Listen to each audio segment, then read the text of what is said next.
Welcome to our YouTube channel ZK digital school. Dear friends, इस video में हम ताक आदात के बारे में मालूमात हासिल करेंगे।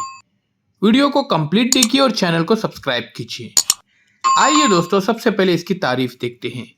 ऐसे आदात जो दो से मुकम्मल तकसीम नहीं होते हैं या ऐसे आदात जिनके इकाई के मकाम पर 1, 3, 5, 7, 9 ये अदाद हो, उन्हें ताक आदात कहते हैं। एक बार फिर से देखिए, ऐसे आदात जो दो से मुकम्मल तकसीम नहीं होते हैं ताक एदाद कहलाते हैं। तो चलिए दोस्तों, देखते हैं 1 से 100 तक ऐसे आदात। सबसे पहले 1, 3, 5, 7, 9, 11, 13, 15, 17, 19,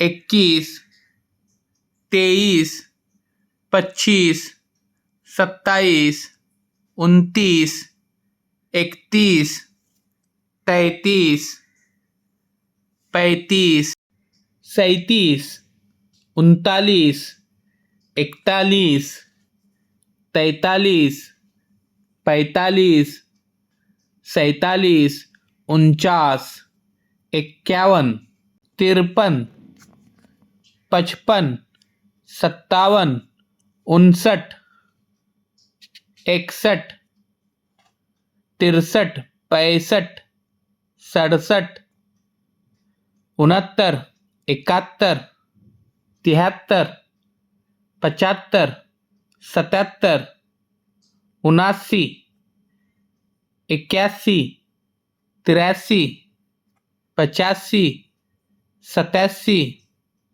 89, 91, 93, 95, 97, 99।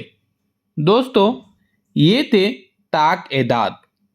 1 से लेकर 100 तक ताक एदाद, जिसे ऑड नंबर भी कहा जाता है, जो दो से मुकम्मल तौर पर तकसीम नहीं होते या फिर जिनके इकाई के मकाम पर 1, 3, 5, 7, 9 ये एदाद आते हों। डिजिटल तरीके से उर्दू, मराठी, इंग्लिश पढ़ना लिखना सीखने के लिए ये बेहतरीन किताबें हैं। इन किताबों को हासिल करने के लिए दिए गए नंबर पर ज़रूर कांटेक्ट कीजिए। वीडियो को लाइक कीजिए, शेयर कीजिए।